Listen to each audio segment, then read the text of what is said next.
Amém. O Senhor é sempre bom. Amém, meus irmãos? Não sei o momento que você está vivendo, de alguns eu sei, né?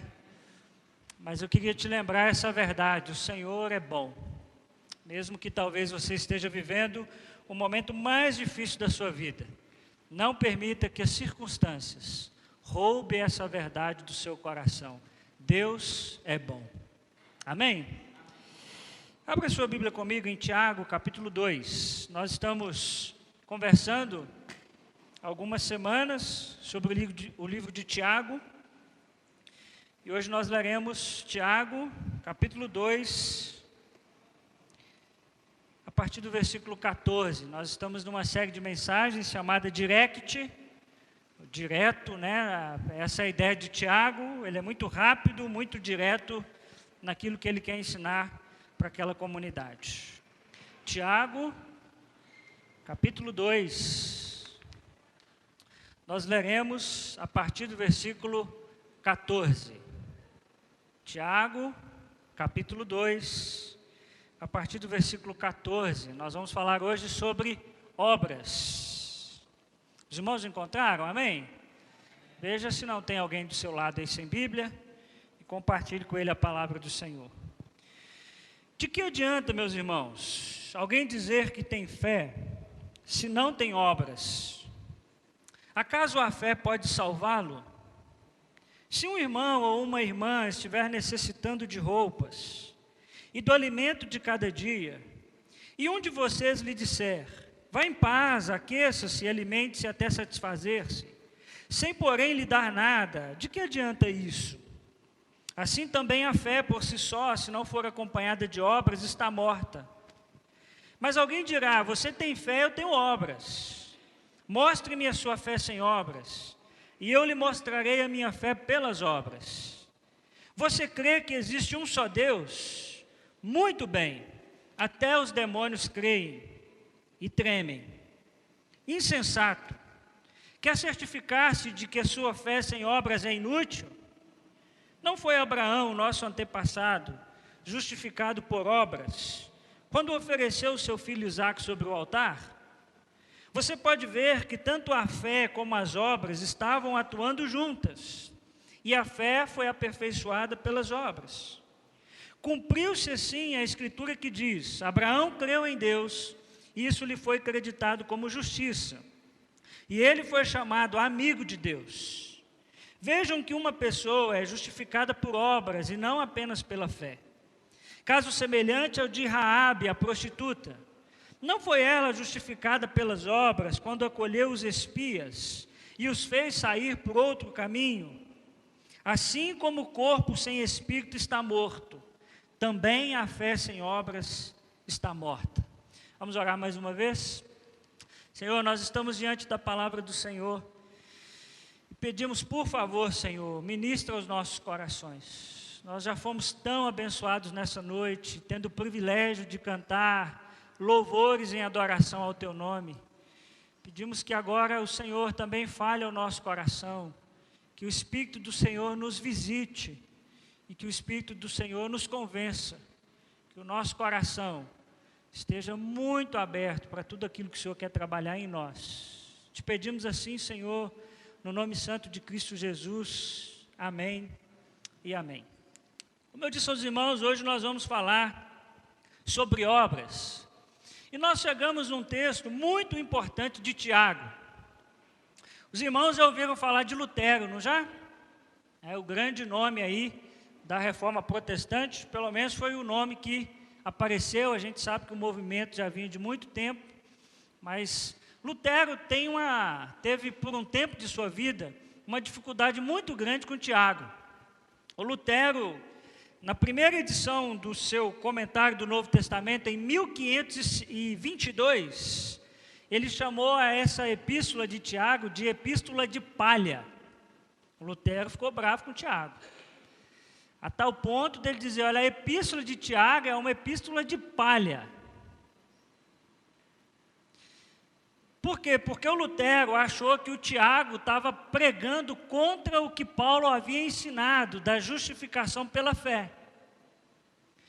Mas nas próximas edições do Lutero, ele tirou esse parágrafo que ele disse, onde ele dizia que era uma epístola de palha. Então parece que depois Lutero conseguiu entender o que de fato Tiago estava querendo dizer. Esse texto é o grande clímax de Tiago sobre a religião pura. Tiago vai nos falar a respeito de uma fé morta. E o que é uma fé morta para Tiago? Uma fé morta para Tiago é uma fé discursiva. É uma fé de alguém que fala muito, mas não faz nada. De alguém que é muito bom no discurso, é muito bom com as palavras, mas na hora das obras, na hora de fazer de fato, ele não faz. Tiago chama isso de fé morta. Então, fé morta, se você estiver anotando, anote isso, é importante. A fé morta para Tiago é uma fé discursiva. Tiago vai nos ensinar que ela não serve para absolutamente nada. Qualquer um pode dizer-se cristão, mas para Tiago existe algo que testificará o novo nascimento, as obras.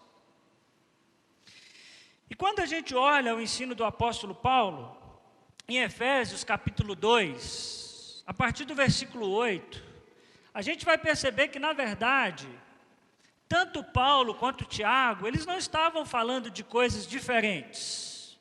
Olha só, Efésios capítulo 2, versículos 8 a 10. Pois vocês são salvos pelo quê, irmãos? Pela o quê? Graça. Por meio da fé. E isso não vem de vós, é o quê? É dom de Deus. Não por obras, para que ninguém se glorie. Então, se a gente parasse ali, a gente talvez diria, opa, Tiago está falando de uma coisa e Paulo está falando de outra. Esse foi o entendimento que Lutero chegou. Mas se a gente continuar no texto, olha o que Paulo vai dizer. Porque somos criação de Deus, realizada em Cristo Jesus, para fazermos o quê? Boas obras. As quais Deus preparou de antemão para que nós o quê? As praticássemos. Então veja que Paulo diz, olha, a salvação é pela fé, mas existe algo que testifica a nossa salvação. O que é? As obras. As obras. Então a fé morta, irmãos, é a grande enganadora dos cristãos. Presta atenção no que eu estou te falando. A fé morta é a grande enganadora dos cristãos. Essa fé que é discursiva, mas não é prática.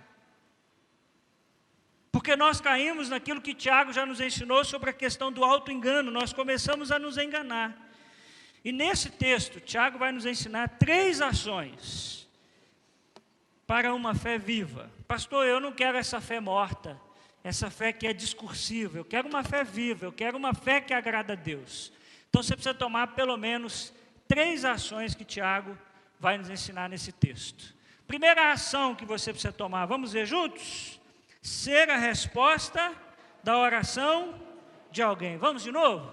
Ser a resposta da oração de alguém. Versículos 14 a 17. De que adianta, meus irmãos, alguém dizer que tem fé se não tem obras? Acaso a fé pode salvá-lo? A fé morta, ok? Os irmãos entenderam isso? Tiago está falando de uma fé morta, de uma fé que só fala, mas não faz. Tiago diz, esse tipo de fé não pode salvar ninguém. Se um irmão ou uma irmã estiver necessitando de roupas e do alimento de cada dia, e um de vocês lhe disser, vá em paz, aqueça-se, alimente-se, até satisfazer-se, sem porém lhe dar nada, de que adianta isso? Assim também a fé, por si só, se não for acompanhada de obras, ela está morta. Tiago começa fazendo 2 perguntas no versículo 14. De que adianta alguém dizer que tem fé se não tem obras? E se acaso essa fé morta pode salvar alguém? É interessante que no versículo 15 e 16, ele vai contar uma ilustração.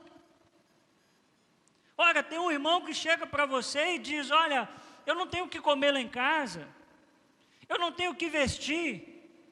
Aí você vira para ele e diz assim: ô meu irmão, Deus te abençoe, vai em paz. Que você encha a sua barriga, que você vista a roupa. O irmão vai dizer assim: qual comida? Qual roupa eu vou vestir? E aí Tiago diz que quando a gente faz isso, não adianta de nada. Nós temos uma fé morta. Olha lá, uma fé que não vem acompanhada de obras, ela é uma fé morta. O que Tiago vem nos ensinar, irmãos, é que nós devemos aprender a ser a resposta da oração de alguém. Foi João Calvino que disse que só a fé justifica, mas a fé que justifica jamais vem só. Só a fé nos justifica. Só a fé que nos salva. Mas a fé nunca vem só. Ela sempre vem acompanhada das obras. Versículo 14, ele vai nos ensinar que a fé sem obras, ela não salva. No versículo 16, vai nos ensinar que a fé sem obras não tem proveito. No versículo 17 e 26, vai ensinar que a fé sem obras, ela está morta, ela é inútil. Ou seja, Tiago está nos convidando a sermos a resposta da oração de alguém. Esses dias eu vi uma frase no Facebook, bem bonitinha, que diz assim: a maior prova de amor é orar por alguém. É bonita, mas a maior prova de amor é ser a resposta da oração de alguém. Orar por alguém não é difícil. O difícil é você dizer: olha, eu vou fazer o possível para ser a resposta das suas orações. Tiago diz: você quer ter uma fé viva? Aprenda a ser a resposta da oração de alguém. Só boas palavras, irmãos, não mudam a situação de quem está com roupa e sem fome, e com fome, né? Passando por alguma dificuldade. Nós somos a resposta daqueles que oram: dá-nos hoje o pão nosso de cada dia. Existem pessoas que agora estão clamando, que não têm o que comer. Nós somos o povo que dizemos: ei, chegamos para responder a oração que você tem feito. Interessante que uma vez os discípulos tiveram uma experiência com Jesus, tentaram fazer isso que Tiago está dizendo para a gente não fazer, que é essa história de vão em paz, que é lá no Evangelho de Marcos, capítulo 3, versículos 34 a 37, olha lá, quando Jesus saiu do barco e viu uma grande multidão, o que Jesus teve, irmãos? Compaixão deles, porque eram como ovelhas sem pastor. Então começou a ensinar-lhes muitas coisas. Já era tarde, por isso seus discípulos aproximaram-se dele e disseram: este é um lugar deserto e já é tarde. Faltou alguns versículos aqui.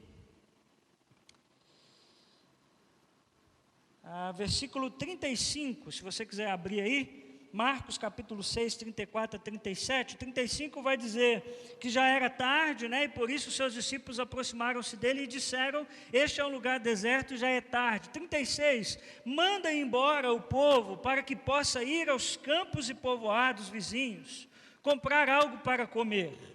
Ele, porém, respondeu: dei-lhes vocês algo para que eles comam.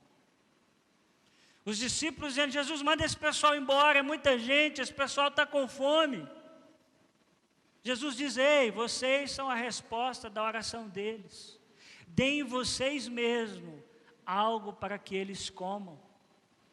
Os irmãos conhecem a continuidade dessa história, toda aquela multiplicação que acontece. Comida e roupa são necessidades básicas. Gálatas capítulo 6, versículo 10, vai nos ensinar que como crentes devemos ajudar a todos e principalmente aos da família da fé, aqueles que estão conosco na caminhada. Interessante que Mateus capítulo 25, a partir do 40, vai colocar essa nossa ajuda ao necessitado como um critério no dia do juízo final. Tive fome e me deste de comer, eu tive sede e me deste de beber, eu estava nu e me deste de vestir. Jesus, quando foi que nós fizemos isso? Quando vocês fizeram a quem? A um desses pequeninos, aos necessitados. Os irmãos devem se lembrar, Jesus nos falou em Mateus capítulo 6, versículos 31 a 33, que ele disse: busquem, pois, em primeiro lugar, a partir do 31, né? Portanto, não se preocupem dizendo, que vamos comer? Ou o que vamos beber? Ou o que vamos vestir? Você já teve essa preocupação? O que eu vou comer? O que eu vou beber? O que eu vou vestir? Ele diz, pois os pagãos correm atrás dessas coisas, mas o Pai Celestial sabe que vocês precisam delas. Busquem, pois, em primeiro lugar o reino de Deus e a sua justiça. E todas essas coisas vão ser o que, irmãos? Acrescentadas. É interessante que Jesus não fala nesse texto como que chegaria a comida e a roupa. Ele fala. Ele diz assim, ó, não se preocupe com o dia de amanhã. Não se preocupe com o que você vai comer e o que você vai vestir. Porque Deus sabe que você precisa disso e Deus vai cuidar de você. Pergunta, você conhece algum crente sério que já passou ou passa dificuldade na sua vida? Sim ou não? Quantos já viram um cristão sério passando por dificuldade? Existe, não existe? Cuidado com o discurso, viu? Nunca vi o justo mendigar o pão. Cuidado, leia o contexto. Entenda a passagem. É interessante que mesmo tendo cristãos sérios que passam por necessidade, se a gente olhar para essa situação que essa pessoa vive e olhar para o texto de Jesus, a gente vai dizer assim, então Jesus mentiu, pastor. Porque ele disse que a gente não deveria se preocupar com o que comer, o que vestir e com o que beber, e o irmão passa necessidade. Então, mas Jesus não disse como que chegaria a comida, a bebida e a roupa. É nós que somos esse povo, que somos a resposta desses que precisam de comida, bebida e roupa. Então nós temos irmãos que estão dizendo, Senhor, eu preciso comer amanhã, e nós somos o povo que diz, ei, a resposta da sua oração chegou. Porque Jesus não manda comida do céu, Jesus não manda algo para beber do céu, não manda roupa do céu, somos nós. Somos nós que somos a resposta das pessoas, somos nós que trabalhamos para que ninguém fique sem comer, para que ninguém fique sem as suas questões muito básicas. João nos lembra que nós somos convidados a amar não só de boca, né? 1 João 3, 16 e 18, nisto conhecemos o que é o amor. O que é o amor? Jesus Cristo deu a sua vida por nós, e devemos dar a nossa vida pelos nossos irmãos. Tem gente que nem servir o irmão quer. João diz que nós somos convidados a dar a nossa vida pelo outro. Se alguém tiver recursos materiais e vendo o seu irmão em necessidade, não se compadecer dele, como pode permanecer nele o amor de Deus? Filhinho, não amemos de palavra e nem de boca, mas em que, irmãos? Em ação e em verdade. Essa pergunta de João é muito séria. Se alguém tiver recursos materiais e vendo o seu irmão em necessidade, não se compadecer dele, como pode permanecer nele o amor de Deus? Irmãos, nós conseguimos ficar com dinheiro acumulado e vemos um irmão, às vezes, não estou falando de gente que vive de assistencialismo, não, estou falando de gente séria. Nós vemos uma pessoa em necessidade, nós não somos capazes de pegar do pouquinho que a gente guardou e abençoar a vida de um irmão. O João vai dizer, aonde está esse amor? Você tem se colocado como resposta da oração que você tem feito pelas pessoas? Você tem se esforçado, pelo menos, de dizer, eu vou ser a resposta da oração de alguém? Irmãos, tem tanta coisa que nós podemos fazer tão simples. Às vezes alguém diz para a gente, olha, eu estou desempregado, ajuda essa pessoa a conseguir um trabalho, manda o currículo dele para alguém. É muito simples as formas de nós abençoarmos as pessoas. O que a gente tem que entender é que a nossa fé precisa ser essa fé que se coloca como a resposta da oração de alguém. Amém, irmãos? Segunda ação para uma fé viva, vamos ver juntos? O discurso é o mesmo da prática. Olha aí os versículos 18 e 19. Mas alguém dirá, você tem fé, eu tenho obras. Mostre-me a sua fé sem obras, e eu lhe mostrarei a minha fé pelas obras. O versículo 19, irmãos, é de... Você crê que existe um só Deus? Quantos creem? Amém? Tiago diria para você, muito bem. Muito bem. Até os demônios creem. Só que tem um negócio. Os demônios tremem.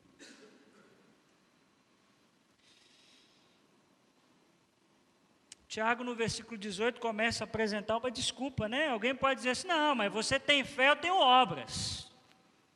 Cada um no seu ministério, cada um faz a sua parte. E aí Tiago faz um desafio, né? Mostre-me a sua fé sem obras, e eu lhe mostrarei a minha fé pelas obras. Tiago coloca aquela fé como uma fé totalmente falsa. E no versículo 19, ele nos ensina que só ter fé que existe um único Deus não é suficiente. E é muito interessante o que Tiago vai dizer. Tiago vai dizer, se você acredita que existe só um Deus, você não fez nada demais. Porque todo mundo sabe que só existe um Deus. Isso aí já é assunto batido e vencido. Todo mundo sabe que existe um só Deus. Muito bem. Aliás, até os demônios sabem disso. Isso é interessante, irmãos, abrindo um parênteses, que a gente tem a ideia de que Jesus vai vencer nos 47 do segundo tempo, depois que ele estiver muito cansado. É tipo o final assim, dos Vingadores, a gente acha que vai morrer, não vai dar certo, deu ruim. Aí lá no finalzinho ele sai como vencedor. A Bíblia, os demônios já sabem que existe um único Deus, de que eles já estão derrotados, de que Jesus é Senhor sobre toda a terra. E interessante, eles sabem que existe um só Deus, e o que eles fazem? Eles tremem. Sabe o que o Tiago está ensinando para a gente? É que eles externalizam o que eles creem. Eles tremem. O que o Tiago está dizendo para nós é que quando a gente tem uma fé discursiva, mas a gente não pratica, nós somos pior do que quem? Os demônios. Você tem noção do que é que Tiago está dizendo? Nós perdemos para os demônios. Por quê? Porque a fé é morta. Ela não serve para nada. Então veja, irmãos, quão sério é isso. A nossa fé não pode ser uma fé só de intelecto e emoções. Aliás, no tempo que nós vivemos de pós-modernidade, a gente acha que espiritualidade é sentir, né? É emoção. Tem que girar, tem que plantar bananeira, tem que... Tiago diz, ei, não tem nada disso. Sabe o que conta? É o que você faz. O que conta não é o que você sabe a respeito de Deus, é o que você pratica a partir daquilo que você sabe de Deus. Pastor Hernandes Dias Lopes, pastor presbiteriano, ou como eles diriam, né, o reverendo Hernandes Dias Lopes, diz uma coisa muito interessante: as pessoas com uma fé morta substituem obras por palavras. Elas conhecem as doutrinas, mas elas não praticam a doutrina. Elas têm discurso, mas não têm vida. A fé está apenas na mente, mas não na ponta dos dedos. É uma fé que não ganhou o pulso, é uma fé que não ganhou a conta bancária, é uma fé que não ganhou a despensa da casa. Ela é bonita na fala, mas a prática dela é horrível. E aí, irmãos, é um perigo, porque o Evangelho vira uma filosofia. Tem muita gente que admira Jesus. Tem muita gente que acha bonito o discurso do Evangelho. É bonito, hein, pastor, isso aí que você está falando? É, mas você vai viver. Porque o Evangelho não é sobre discurso, é sobre prática. O pastor Ed René Kivitz diz uma coisa muito interessante, eu já trouxe essa citação aqui. Ele diz que a igreja é a roupa que Deus veste. A igreja é a roupa que Deus veste. Como é que o mundo está vendo Deus? Ele precisa olhar para a igreja é o sinal histórico do reino de Deus. As pessoas estão perguntando, cadê Jesus? Quem é esse Jesus que as igrejas evangélicas tanto falam? Nós deveríamos dizer assim, ei, olha para a igreja dele que você vai ver ele. Porque a roupa que Deus veste é a igreja. A forma como Deus hoje mostra ao mundo que ele está vivo e presente é a sua igreja. É prático, não é discursivo. Jesus disse que pelos frutos nós seríamos conhecidos. Não é pelo que falamos. João 15, versículo 5, ele vai nos convidar a darmos frutos. Eu sou a videira, vocês são os ramos. Se alguém permanecer em mim e eu nele, esse dá muito fruto. Pois sem mim, vocês não podem fazer coisa alguma. Por isso eu te pergunto, como está o seu discurso em relação à sua prática? Será que você tem produzido bons frutos?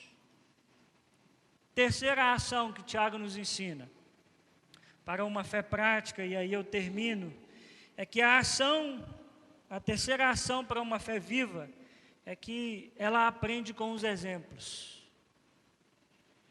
Dos versículos 20 a 26, não vou lê-los novamente, você pode ler na sua casa, o Tiago vai nos ensinar sobre 2 exemplos. Quem lembra quais são eles? Primeiro é quem? Abraão, chamado pai da fé, né? E aí ele cita o exemplo de quando Abraão, na prática, teve que oferecer o seu filho. Qual é o outro exemplo? Raabe. Tiago faz questão de dizer, a prostituta. Os irmãos lembram dessa história? Quando ela esconde os espias, coloca a sua vida em risco, demonstrando uma fé prática. Tiago, irmãos, vem nos ensinar, através de 2 exemplos de fé com obras que evidenciavam perigos de morte. Abraão teria que oferecer o seu filho, Gênesis 22, e Raabe poupou a vida dos espias, colocando a sua em risco, Josué 2, 1 a 24. A fé deles era tão grande que eles morriam por aquilo que eles acreditavam. Tiago diz, olha esses exemplos de fé viva e imitem esses exemplos. É interessante que obras para Tiago não é somente ajudar os pobres da comunidade, mas também obedecer a Deus. É isso que Abraão fez, é isso que Raabe fez. Mais uma vez, a ideia de obras que evidenciam aquilo que cremos. Será, irmãos, que nós temos praticado o que nós aprendemos? Será que nós cremos de fato nas palavras do Evangelho? Tiago usa o grande pai da fé e o exemplo de uma prostituta, para nos mostrar que qualquer pessoa precisa demonstrar a sua fé pelas obras. O pai da fé precisa demonstrar a sua fé pelas obras, a prostituta também.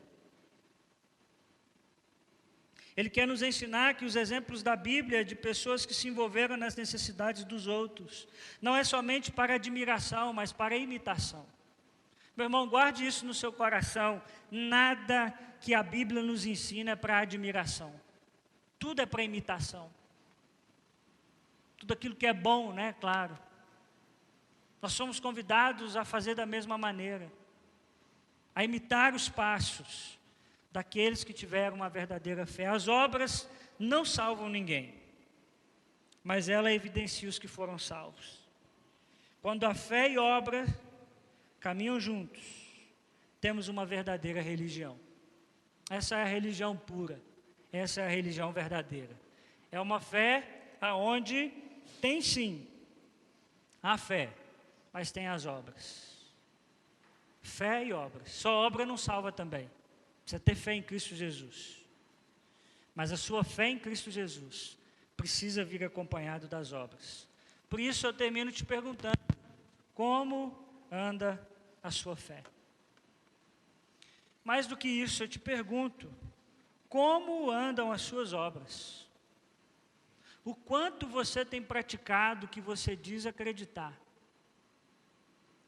A gente vai terminar essa noite fazendo uma oração, numa música que diz, eu quero te servir, eu quero te obedecer, eu quero cumprir a sua vontade. Eu queria que se você fizesse dessa música a sua oração para essa noite, não saia enquanto nós não terminarmos. Mas a minha oração é que Deus faça de mim e de você essa igreja que ama, que é mais que uma igreja, uma família, mas que não é só no discurso não, a gente é na prática também, porque as nossas obras evidenciam que nós de fato amamos Jesus. Amém? Senhor, nós somos pecadores, nós somos miseráveis, mas nós temos no nosso coração um desejo muito grande de acertar, e nós pedimos que o Senhor nos ajude. Que o Senhor, ó Deus, faça com que a nossa fé seja uma fé prática, Traz, Senhor, agora ao nosso coração pessoas que a gente tem orado por elas, mas o que elas estão precisando mesmo é que a gente seja a resposta da oração delas. Ah, Senhor, que a gente consiga dividir, que a gente consiga ser generoso, que o pão nosso de cada dia, de fato, seja um pão nosso. Nos livra, Senhor, por favor, dessa fé morta, que vai nos levar à condenação, mas nos dá uma fé que ama. Uma fé que vai na direção do necessitado e o abençoa. Tudo que nós temos é teu, Senhor. Nós queremos dizer ao Senhor que se o Senhor quiser nos abençoar, nós vamos abençoar outras pessoas. Que o Senhor nos ajude a fazer isso, Senhor, para a glória do teu nome. Nós te pedimos assim no nome de Cristo Jesus.